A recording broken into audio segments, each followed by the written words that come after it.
Good evening everyone. Ambition nursing classes में आपका स्वागत है। आज हम लोग अपने नर्वस सिस्टम को कंटिन्यू करेंगे। और कल हम लोगों ने बेसिकली हर चीज़ का बेसिक इंट्रोडक्शन लिया था, तो चाहे वो सीएनएस का हो या फिर पीएनएस का हो या फिर आपका ऑटोनॉमिक नर्वस सिस्टम का हो और या फिर आपका न्यूरॉन्स का हो। कल हम लोगों ने सारी चीज़ों का क्या पढ़ा था, बेसिक पढ़ा था। आज हम लोग बेसिक ना पढ़ के क्या पढ़ेंगे, जैसा कि हमारा पैटर्न था, हम लोग चलेंगे डीप में कि क्या होता है सेंट्रल नर्वस सिस्टम। तो आज हम लोग सेंट्रल नर्वस सिस्टम के बारे में पढ़ेंगे। जैसा कि हम लोगों ने कल ही पढ़ा था, सेंट्रल नर्वस सिस्टम के दो पार्ट थे, एक था ब्रेन आपका और एक था आपका स्पाइनल कॉर्ड था। इन दोनों के बारे में आज हम लोग पढ़ेंगे। क्लियर? तो क्या होता है हमारा सेंट्रल नर्वस सिस्टम।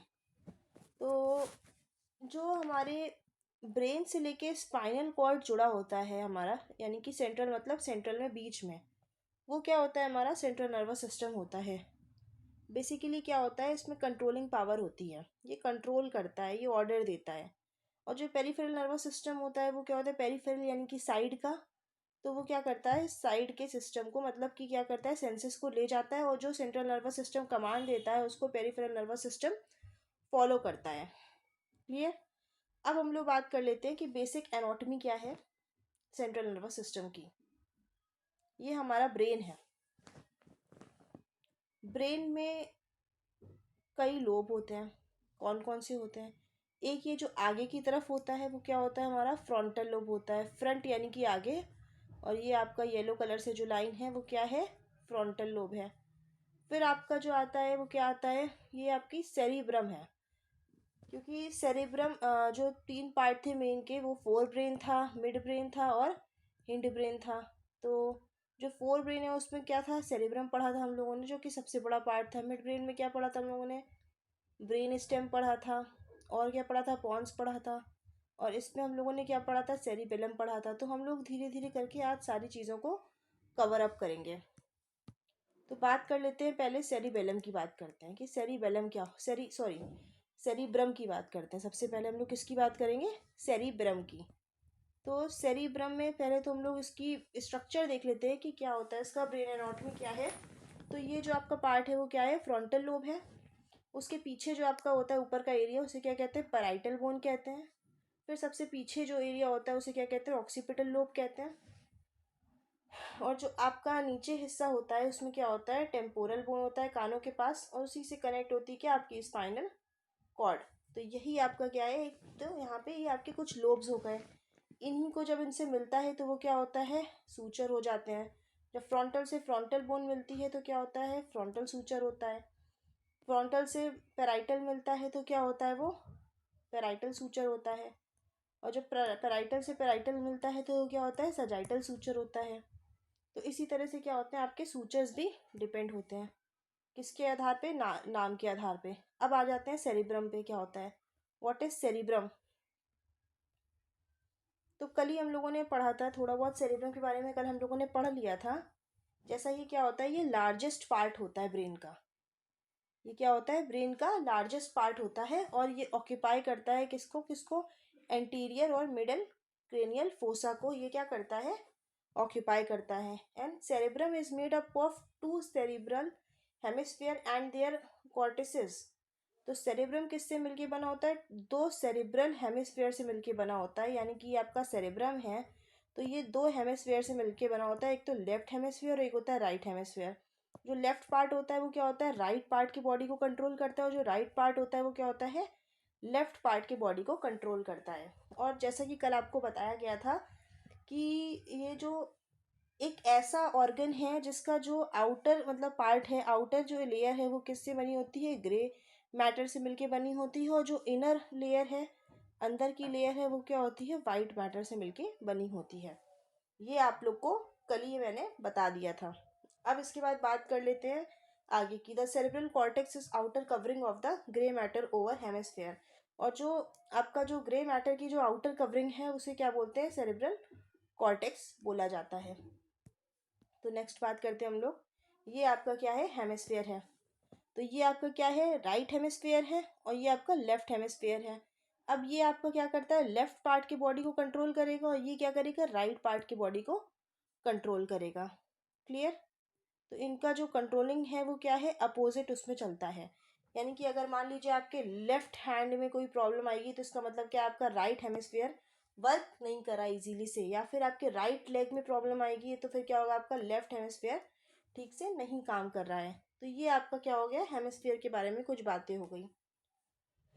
तो ये आपका आउटर कवरिंग है सेरिब्रल की। सिर्फ एक सेरिब्रल ही ऐसा ऑर्गन है जो कि सेरिब्रल ही एक ऐसा, सेरिब्रम ऐसा ही एक ऑर्गन है हमारे ब्रेन में जो कि आउटर मैटर क्या होता है, ग्रे होता है, और इनर मैटर वाइट होता है। बाकी सारे जितने भी ऑर्गन हैं, चाहे वो आपका मेडुला ऑब्लिगेंडा हो, या फिर आपका जो है सेरिबेलम हो, या फिर आपका मिड ब्रेन हो, जितने भी हैं वो सारे क्या होते हैं, आउटर उनका वाइट रहता है और इनर क्या होता है, ग्रे रहता है। ये एक एक्सेप्शन में है, जो ग्रे है आउटर से और वाइट है इनर से। ये चीज़ एकदम याद रखिएगा, क्वेश्चन में पूछा जाता है अक्सर।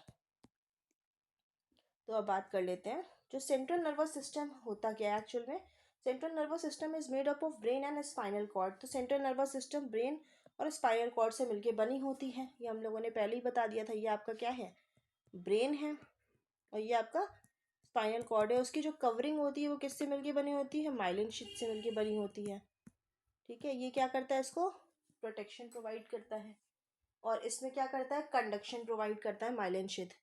तो क्या होता है ब्रेन के पास, तो जो the brain constitute about 1/5 of the body weight and lies in the cranial cavity. तो जो ब्रेन है वो क्या है, 1/5 बॉडी वेट के बराबर है। यानी कि मान लीजिए अगर आपका वेट 100 kg है तो आपके ब्रेन का वेट कितना होगा, 20 kg माना जाता है। इसे वैसा माना गया है कि 20 kg के अराउंड आपका, ऐसा कुछ होता नहीं है, लेकिन 1/5 यानी कि जितना बॉडी वेट है उसका उतना माना जाता है। और ये किस में सिचुएटेड होता है, क्रेनियल कैविटी में सिचुएटेड रहता है।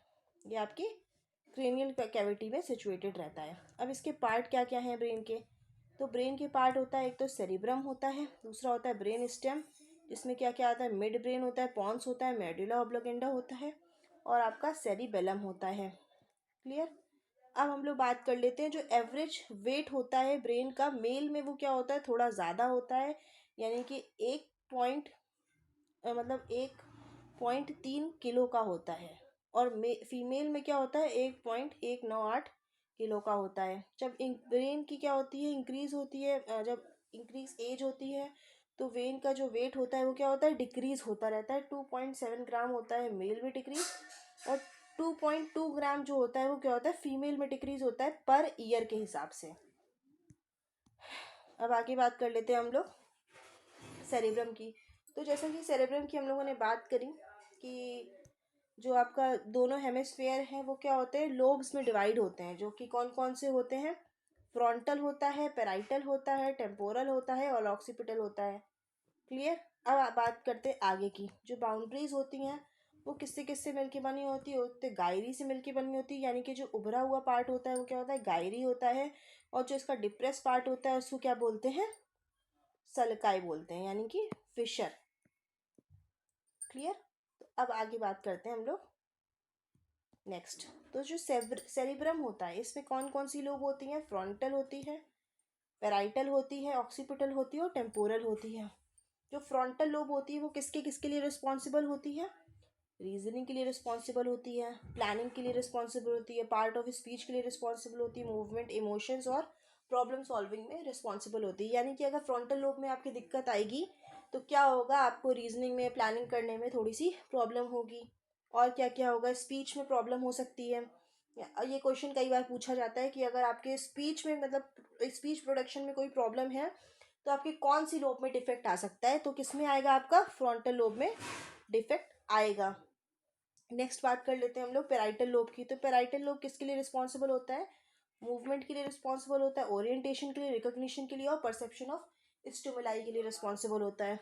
अब आते हैं हम लोग ऑक्सीपिटल लोब के लिए। तो पेराइटल लोब के लिए बात कर लेते हैं। अगर आपकी मूवमेंट में कोई प्रॉब्लम हो रही है तो कौन सी लोब रिस्पॉन्सिबल है, आपकी पेराइटल लोब रिस्पॉन्सिबल है। अब बात कर लेते हैं हम लोग आपके ऑक्सीपिटल लोब की। तो ऑक्सीपिटल लोब जो होता है विजुअल के लिए रिस्पॉन्सिबल होता है। कई लोग इससे कंफ्यूज हो जाते हैं बार बार कि अगर विजुअल में प्रॉब्लम है तो ज़रूर फ्रंटल में दिक्कत होगी, पर ऐसा नहीं है।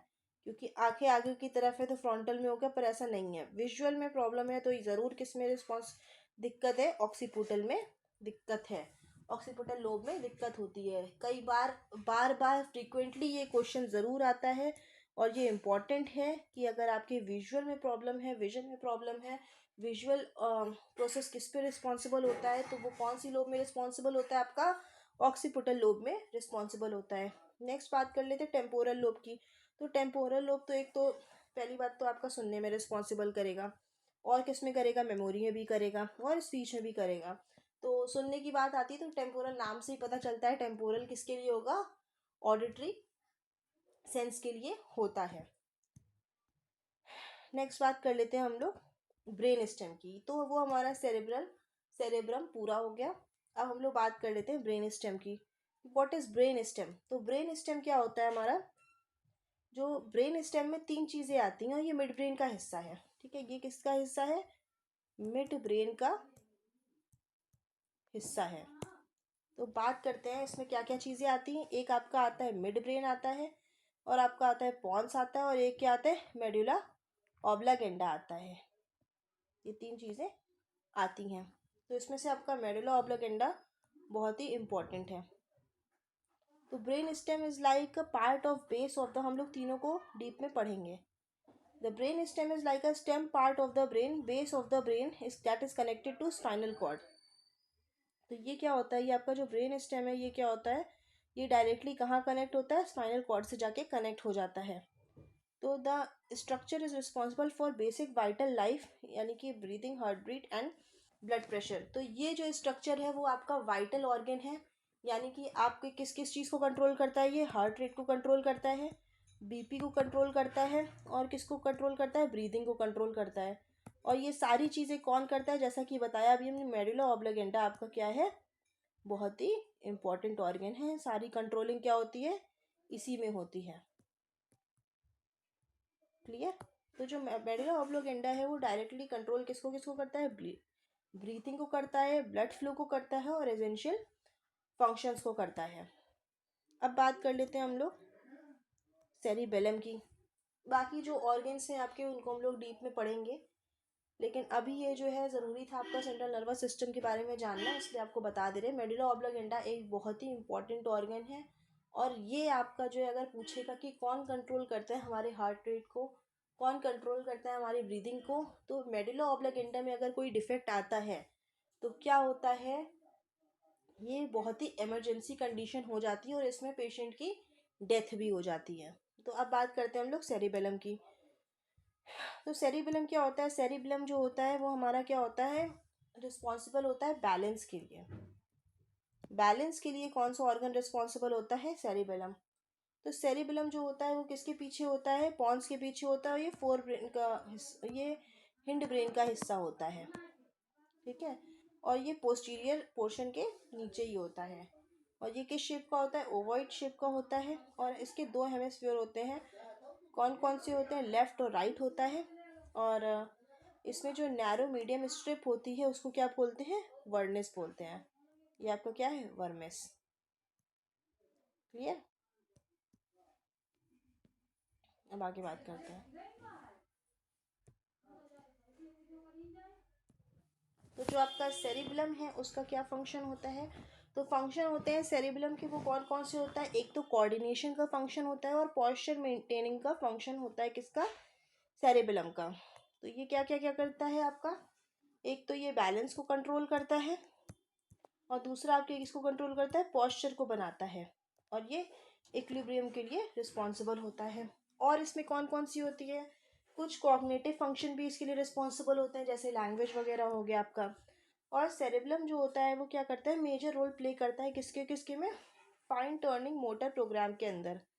और क्या क्या चीज़ें के लिए रिस्पॉन्सिबल होता है, ट्रायल एंड एरर प्रोसेस के लिए, यानी कि आप किसी चीज़ को ट्राई करते हैं उसमें आपका क्या होता है, एरर होता है, फिर से ट्राई करते हैं फिर से एरर होता है, तो इसके लिए भी कौन रिस्पॉन्सिबल होता है, आपका सेरिबेलम रिस्पॉन्सिबल होता है। नेक्स्ट बात कर लेते हैं, अगर सेरिबेलम में क्या होता है, डैमेज आ जाता है तो क्या होता है, इसमें क्या होता है, जो आपके मूवमेंट होते हैं वो क्या होते हैं, गेटी मूवमेंट का हो जाता है, यानी कि जो पेशेंट के कदम होंगे वो क्या होंगे, सिस क्रॉस लाइक आपके क्या होंगे, मूवमेंट होंगे। क्लियर। गेट इसका क्या होता है, डिस्टर्ब होता है, तो आपके सिस क्रॉस यानी मूवमेंट होते हैं। अब बात कर लेते हैं हम लोग स्पाइनल कॉर्ड की।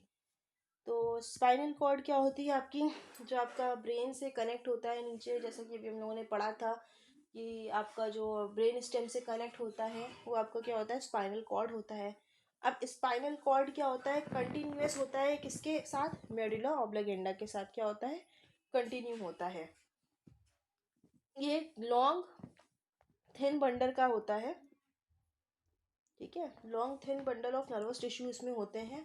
जो आपका इसकी माइलिन शीथ होती है वो किसकी होती है, ओलिगो डेंड्रोसाइट्स की होती है। हम लोग आगे इसको पढ़ेंगे। तो ये आपका हो गया, इट इज़ अप्रॉक्सीमेटली 45 सेंटीमीटर। ये कितने सेंटीमीटर की होती है, 45 सेंटीमीटर होती है। 45 सेंटीमीटर में बात कर लीजिए और क्या क्या चीज़ें 45 से रिस्पॉन्सिबल होती हैं। एक तो आपकी हो गई रिस्पॉन्सिबल क्या चीज़, आईवी स्टैंड की लेंथ, एक हो गई आपकी फोटोथेरेपी की लेंथ। ये सारी क्या हो गई आपकी 45 सेंटीमीटर की होती है। और एक आपकी स्पाइनल कॉर्ड की लेंथ भी क्या होती है, 45 सेंटीमीटर की होती है। एडल्ट में जो होता है, and it's about thickness of the little finger. मतलब एडल्ट में इसकी जो है थिकनेस क्या होती है, थोड़ी सी ज़्यादा होती है। अब बात कर लेते हैं spinal cord receive and transmit signals. इसको इधर कर लेते ताकि इधर आपको समझ में आ जाए। हाँ, तो जो स्पाइनल कॉर्ड होती है वो आपकी क्या करती है, सिग्नल को क्या करती है, रिसीव करती है और ट्रांसमिट करती है किसमें, पूरी बॉडी में, जैसा कि हमारा सेंट्रल नर्वस सिस्टम का काम था। तो इसमें क्या होता है, स्पाइनल कॉर्ड में हमने आपको बताया था कि सेरेब्रम को छोड़ के बाकी जितने भी ऑर्गन होते हैं उसका आउटर क्या होता है, वाइट मैटर का होता है। तो जो इसका आउटर होता है वो क्या होता है, वाइट मैटर का होता है, और इनर जो होता है वो किसका होता है, ग्रे मैटर का होता है। अब बात कर लेते हैं जो वाइट मैटर ट्रैक्ट होता है वो क्या होता है, ये एक लाइक अ हाईवे होता है नर्व इम्पल्स के लिए।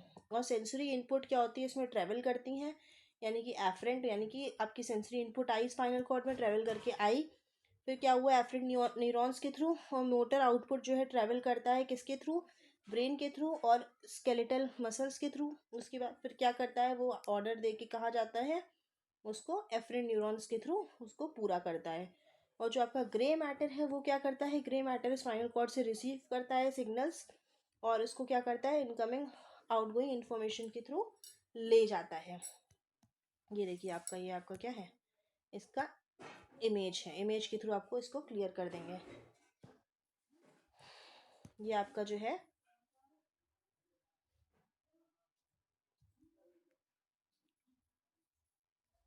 ये आपका कंट्रोल सेंटर है, ये स्पाइनल कॉर्ड है, ये मोटर न्यूरॉन्स हैं, ये सेंसरी न्यूरॉन्स हैं। अब क्या हुआ इसमें, आपका आपका स्टिमुलस आया। ठीक है, आपको स्टिमुलस आया, ये एफरेंट न्यूरॉन्स इसको लेके गए, यहाँ पे एफरेंट न्यूरॉन्स ले गए, सेंसरी न्यूरॉन्स इसको लेके गए, फिर इसको कंट्रोल सेंटर के पास लेके गए यानी कि ब्रेन के पास, फिर ये कहाँ आया, स्पाइनल कॉर्ड के पास आया, फिर यहाँ से इसको क्या हुई, इन्फॉर्मेशन मिली मोटर न्यूरॉन्स के थ्रू। अब मोटर न्यूरॉन्स क्या करेंगे, इसको आउटपुट भेजेंगे। तो यहाँ से आपको क्या आया, इनपुट आया, और यहाँ से आपको क्या मिलेगा, आउटपुट मिलेगा। अब ये इफरेंट न्यूरॉन्स के थ्रू क्या जाएगा, आपका आउटपुट जाएगा और यहाँ से आपका रिस्पॉन्स प्रोड्यूस करेगा। अगर आपको एग्जांपल लेना है तो कप ऑफ टी ले सकते हैं, कप ऑफ टी, और ये क्या है, हॉट है। तो आपने इसको छुआ, आपको स्टिमुलस पहुंचा, आपके रिसेप्टर्स में एफरेंट न्यूरॉन्स इसको लेके गए। उसके बाद क्या हुआ, सेंसरी न्यूरॉन्स के थ्रू ये ब्रेन में गया, ब्रेन ने ऑर्डर दिया स्पाइनल कॉर्ड के थ्रू।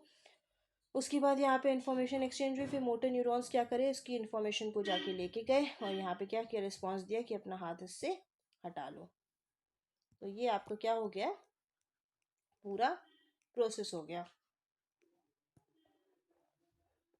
इसको क्लियर कर देना ताकि आप लोग को बाद में दिख जाए।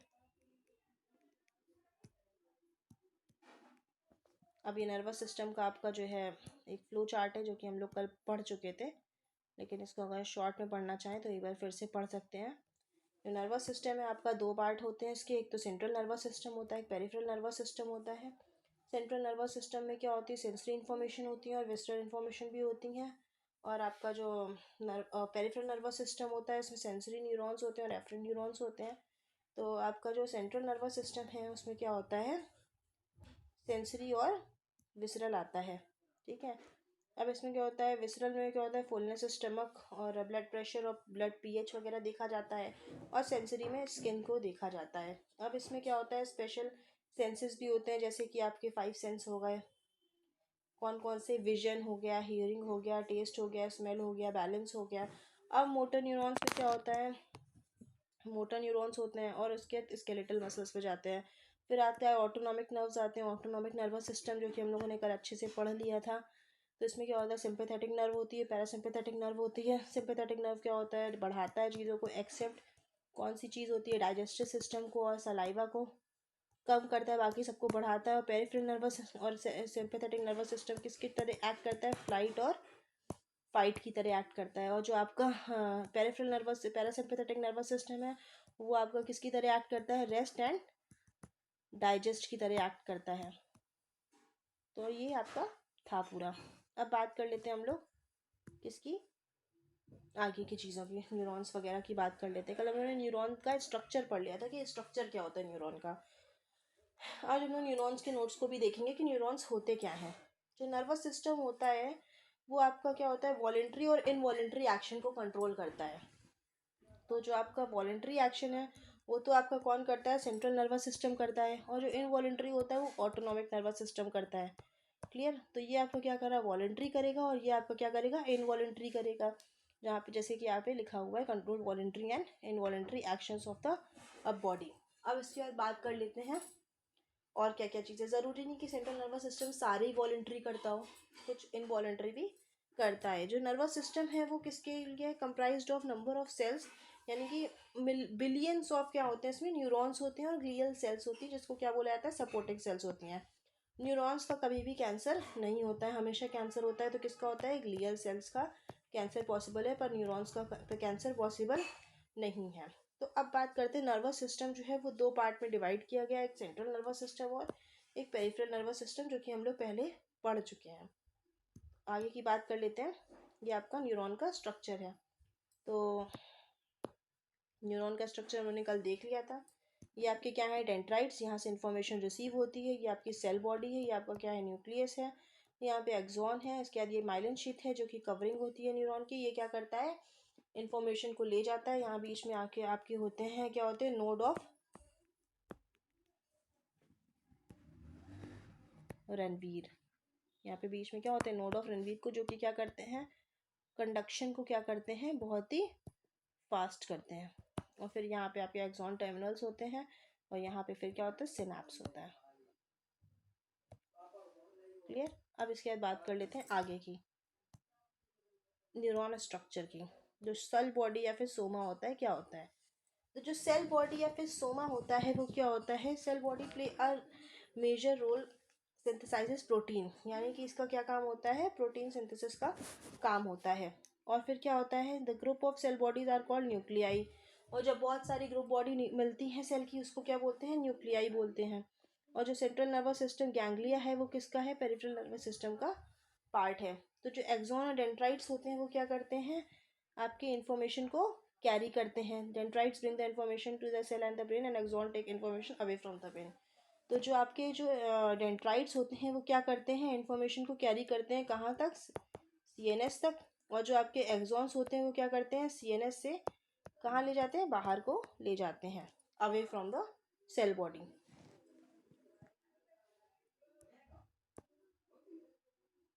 फिर बात कर लेते हैं हम लोग एक्सॉन टर्मिनल्स की। तो एक्सॉन टर्मिनल्स के होते हैं, क्या होते हैं, axon terminals that are part of nerve cell and make synaptic connection with another nerve.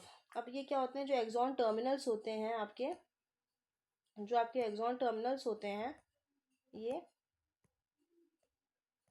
ये क्या होते हैं, दूसरे न्यूरॉन से क्या होते हैं, कनेक्ट होते हैं। ठीक है, ये क्या होते हैं, आपके दूसरे न्यूरॉन से कनेक्ट होते हैं। तो एक न्यूरॉन से इंफॉर्मेशन दूसरे न्यूरॉन तक ट्रांसफ़र होती है। अब बात कर लेते हैं कौन कौन से टाइप के होते हैं न्यूरॉन्स।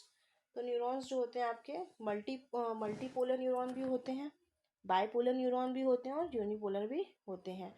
जो सेंसरी न्यूरॉन होते हैं वो कहाँ से इंफॉर्मेशन ट्रेवल करते हैं, सेंसरी रिसेप्टर से। मोटर न्यूरॉन्स जो हैं वो सीएनएस से इंफॉर्मेशन ले जाते हैं। तो वो जो है आपका सेंसरी न्यूरॉन एक तरह से अफेक्टर का काम करते हैं, और मोटर न्यूरॉन्स आपके क्या करते हैं, इफेक्टर का काम करते हैं। और जो इंटरन्यूरॉन्स होते हैं वो कहाँ होते हैं, मोटर और सेंसरी के क्या होते हैं, बीच में होते हैं, ठीक है, मिड में होते हैं। नेक्स्ट बात कर लेते हैं हम लोग ग्लियल सेल्स की। ये आपका सेंसरी होगा, ये मोटर होगा, और ये क्या है आपका इंटरन्यूरॉन्स है। नेक्स्ट बात कर लेते हैं हम लोग ग्लियल सेल्स की। What are glial cells? तो ग्लियल सेल्स जो होती हैं वो क्या होती हैं, सपोर्टिंग सेल्स होती हैं। आपकी ग्लियल सेल्स क्या हो गई, सपोर्टिंग सेल्स होती हैं। ऑल्सो ग्लियर और न्यूरोग्लिया भी बोलते हैं इसको, या फिर इसको नॉन न्यूरोनल सेल्स भी बोलते हैं, पीएनएस की और सीएनएस की। जो न्यूरॉन्स होते हैं सेंट्रल नर्वस सिस्टम के, वो किससे सपोर्ट होते हैं, 4 ग्लियल सेल से सपोर्ट होते हैं, जिनका नाम क्या क्या होता है, जिसको नॉन एक्साइटेबल सेल भी बोलते हैं। और इसको क्या क्या नाम होता है, जो आपका एस्ट्रोसाइट्स होता है, ओलिगोडेंड्रोसाइट्स होता है, एपिडाइमल सेल होता है और माइक्रोग्लियल सेल होता है। तो जो आपका प्राइमरी रोल होता है ग्लियल सेल्स का, वो क्या होता है, सपोर्ट प्रोवाइड करने का। इसका क्या होता है, प्राइमरी रोल होता है कि ये आपको क्या करेगा, सपोर्ट को प्रोवाइड करेगा। नेक्स्ट बात कर लेते हैं टाइप्स ऑफ ग्लियल सेल्स। तो इसकी एक इमेज देख लीजिए आप लोग कि ये आपका क्या है, सेंट्रल नर्वस सिस्टम की है, और ये आपकी क्या है, पेरिफेरल नर्वस सिस्टम की है। तो सेंट्रल नर्वस सिस्टम की क्या है आपकी, ये एपिडाइमल सेल है, और ये आपकी ओलिगोडेंड्राइट्स है, ये आपका एस्ट्रोसाइट्स है, और ये माइक्रोग्लिया है। और पेरिफेरल नर्वस सिस्टम की क्या है, ये आपकी सैटेलाइट सेल्स हैं, और ये क्या है आपकी श्वान सेल्स हैं। और इस तरह बात कर लेते हैं हम लोग, ये आप इमेज देख लीजिए, बाकी हम लोग आगे इसको पढ़ेंगे। और ये आपकी एपिडाइमल सेल्स हैं, ये ओलिगोडेंड्रोसाइट्स हैं, ये एस्ट्रोसाइट्स हैं, ये न्यूरॉन्स हैं, और ये आपका माइक्रोग्लियल सेल्स हैं। तो इसकी इमेज देख के हम लोग आगे बढ़ते हैं, और इसके साथ साथ इमेज के साथ साथ टॉपिक को भी कवर करते हैं। तो ग्लियल सेल्स 4 तरीके की होती हैं। तो एक आपकी आ गई, सबसे पहले बात कर लेते हैं एस्ट्रोसाइट्स की। एस्ट्रोसाइट्स क्या है, astrocytes these are the main supporting cells. सबसे ज़्यादा मेन कौन सी होती है आपकी, एस्ट्रोसाइट्स होती हैं सेंट्रल नर्वस सिस्टम में। तो एस्ट्रोसाइट्स जो होती हैं वो क्या होती हैं, लार्ज नंबर में होती हैं, सबसे ज़्यादा नंबर में क्या होती हैं, एस्ट्रोसाइट्स ही होती हैं। फिर उसके बाद क्या होता है, ये एसेंशियल इन्फॉर्मेशन को कैरी करता है, और ब्लड ब्रेन बैरियर का क्या करता है, एसेंशियल कंपोनेंट होता है, मेंटेन करके रखता है। ब्लड ब्रेन बैरियर क्या होता है, तो ब्लड ब्रेन बैरियर एक ऐसा बैरियर होता है जो अननेसेसरी चीज़ों को क्या करता है, जाने से रोकता है। तो अननेसेसरी चीज़ क्या होगी, ब्लड ब्रेन बैरियर के थ्रू नहीं जाएगा, इसके थ्रू क्या जाएगा, सिर्फ इम्पॉर्टेंट नेसेसरी चीज़ें ही जाएंगी जो कि ब्रेन की ये ज़रूरत है। और इसी की वजह से क्या होता है, ब्रेन में कैंसर नहीं होता है, क्योंकि ये क्या करता है, एक तरह से प्रोटेक्शन का काम करता है। नेक्स्ट बात कर लेते हैं जो आपके एस्ट्रोसाइट्स हैं, उसके बाद बात कर लेते हैं एस्ट्रोसाइट्स कैसी होती हैं। ये देख लीजिएगा, एस्ट्रोसाइट्स यह हो गई आपकी एस्ट्रोसाइट, स्टार शेप की होती हैं आपकी एस्ट्रोसाइट्स। ये देखिए, ये एस्ट्रोसाइट्स हैं, ये क्या होती हैं आपकी, स्टार शेप की होती हैं, स्टार शेप की एस्ट्रोसाइट्स होती हैं, और ये मेन होती हैं, सबसे ज़रूरी यही होती है। फिर बात कर लेते हैं हम लोग ओलिगोडेंड्रोसाइट्स की। ओलिगोडेंड्रोसाइट्स होती हैं वो क्या होती हैं, smaller than astrocytes and maintaining the myelin cells of the central nervous system. ये क्या होती हैं, एस्ट्रोसाइट से तो छोटी होती हैं, पर ये क्या होती है, माइलिन सेल्स को मेंटेन करके रखती हैं। इसका जो प्राइमरी फंक्शन होता है वो क्या करता है, माइलिन शीथ को क्या होता है, एक्सॉन्स के माइलिन शीथ को प्रोवाइड, मतलब माइलिन शीथ का क्या करता है, मेंटेनेंस करता है। बेसिकली क्या करता है, माइलिन शीथ का क्या करता है, मेंटेनेंस करता है। नेक्स्ट बात कर लेते हैं एपेंडाइमल सेल्स की। तो एपेंडाइमल इमेजेस अभी बाद में क्लियर कर देंगे एक साथ। उसके बाद क्या होता है, एपेंडाइमल सेल्स होता है। तो एपेंडाइमल सेल्स क्या करता है आपका, एपेंडाइमल सेल्स जो होती हैं वो क्या होती हैं आपकी, ependymal cells in the cavity of the CNS. Epidermal cells are responsible for production of central nervous fluid, cerebrospinal fluid. तो जो एपिडाइमल सेल्स होता है वो बेसिकली क्या करता है, CSF के प्रोडक्शन में हेल्प करता है, और इसलिए क्या रिस्पॉन्सिबल होता है, इंपॉर्टेंट बैरियर होता है स्पाइनल फ्लूइड के, सेरेब्रल स्पाइनल फ्लूइड के और ब्रेन के एक्स्ट्रा वैस्कुलर सिस्टम में। यानी कि जो आपका ब्रेन का एक्स्ट्रा वैस्कुलर सिस्टम है, बाहर का सिस्टम है, उसमें वो ना जाए, इस वजह से क्या करता है, एक तरह से ये क्या करता है, बैरियर का काम करता है, जैसे यहाँ पे लिखा हुआ है। ये बहुत ही इंपॉर्टेंट चीज़ है एपेंडाइमल सेल के बारे में। फिर बात कर लेते हैं हम लोग माइक्रोग्लियल सेल के बारे में। तो माइक्रोग्लियल सेल क्या होती हैं? These are the derive from monocytes. ये मोनोसाइट से डिराइव होती है और क्या करती है? माइग्रेट करती है कहाँ पे? ब्लड से नर्वस सिस्टम के थ्रू बिफोर ब्लड। फिर माइक्रोग्लियल सेल्स जो होती हैं वो रैपिडली एक्टिव होती हैं सीएनएस में, और these cells are also very important in presenting antigen to lymphocytes and response to infection. और ये इन्फेक्शन में क्या करती है? सबसे पहले क्या करती है? रिस्पॉन्स करती है, क्योंकि ये मोनोसाइट से होती है और लिम्फोसाइट से क्या होती है? डिराइव्ड होती है। तो ये क्या करेगी? सबसे पहले अगर इन्फेक्शन होगा तो सबसे पहले कौन सी सेल सबसे पहले आएगी? माइक्रोग्लियल सेल आएगी। तो हम लोगों ने चारों सेल के बारे में पढ़ लिया है। एक हो गई आपकी कौन सी सेल? एक हो गई आपकी